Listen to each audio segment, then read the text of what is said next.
Hi friends, అందరికీ నమస్తే. బాగున్నారా? ఈరోజు మనం దేశానికి వెన్నెముక అయినటువంటి రైతన్న గురించి ఒకసారి మాట్లాడుకుందాం ఫ్రెండ్స్. ఎందుకంటే రైతన్న గురించి మీరు చాలా విధాలుగా చాలా రకాలుగా న్యూస్లో వింటారు.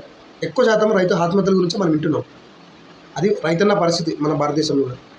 సో ఎందుకు ఈ పరిస్థితి వచ్చింది ఏంటి అనేది అది ప్రభుత్వాలకు తెలియాలి, పార్టీలకు తెలియాలి, నాయకులకు తెలియాలి.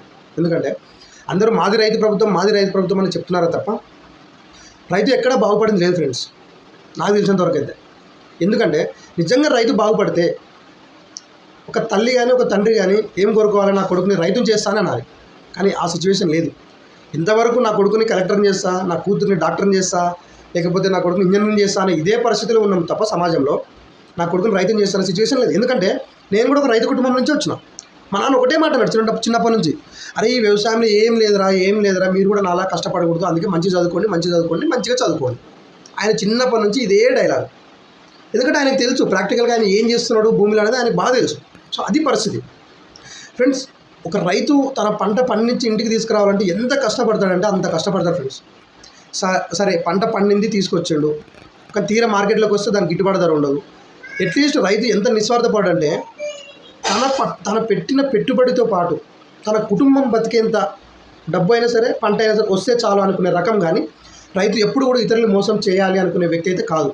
రైతు మోసపోయేవాడే కానీ మోసం చేసేవాడు అస్సలే కాదు. రైతును బాగుపరచాలన్నా, రైతుని లాభపరచాలన్న ఉద్దేశం నాకు తెలిసి అయితే ఎవరికి లేనట్టే ఉంది. ఎటు తిరిగి రైతు దగ్గర ఇప్పుడు దళారులైనా ఏం చేస్తారు, రైతు దగ్గర 10 రూపాయలకు కొనుక్కొని వచ్చి బయట 20 రూపాయలు 30 రూపాయలు అమ్మేస్తారు. సో అక్కడ రైతు 10 రూపాయలకి సరే, ఆయన 10 రూపాయలు చాలనుకున్నా సరే ఈ మధ్యలో రైతు కంటే ఎక్కువ దళారులకే ప్రాఫిట్ ఉంది. సో అందుకే కదా ఇదంతా రైతు వెనకబడడానికి చాలా కారణాలు ఉన్నాయి ఫ్రెండ్స్. అవన్నీ డిస్కస్ చేస్తే అది పెద్ద దుమారం అయిపోతుంది. సో అది నేను డిస్కస్ చేయదలుచుకోలేదు. సో నేను ఈ వీడియో చేయడానికి ముఖ్య కారణం ఏంటంటే మన వంతు ప్రయత్నంగా ఏదైనా సరే రైతు దగ్గర ఉన్న పంట పండించిన పంటను డైరెక్ట్ కొనడానికి ట్రై చేద్దాం.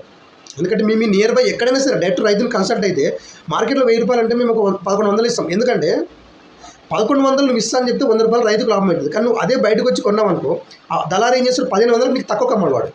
సో నేనేమంటానంటే రైతు దగ్గర డైరెక్ట్ కొనడానికి ట్రై చేయండి. అది ఏదైనా సరే, కూరగాయలైనా సరే, రైస్ అయినా సరే, ఇంకోటి ఏదైనా సరే వీలైనంత ప్రయత్నిద్దాం ఫ్రెండ్స్. ఎందుకంటే రైతును నిలబెడదాం, రైతును బతికిద్దాం, రైతు ఆత్మగౌరవాన్ని కాపాడదాం.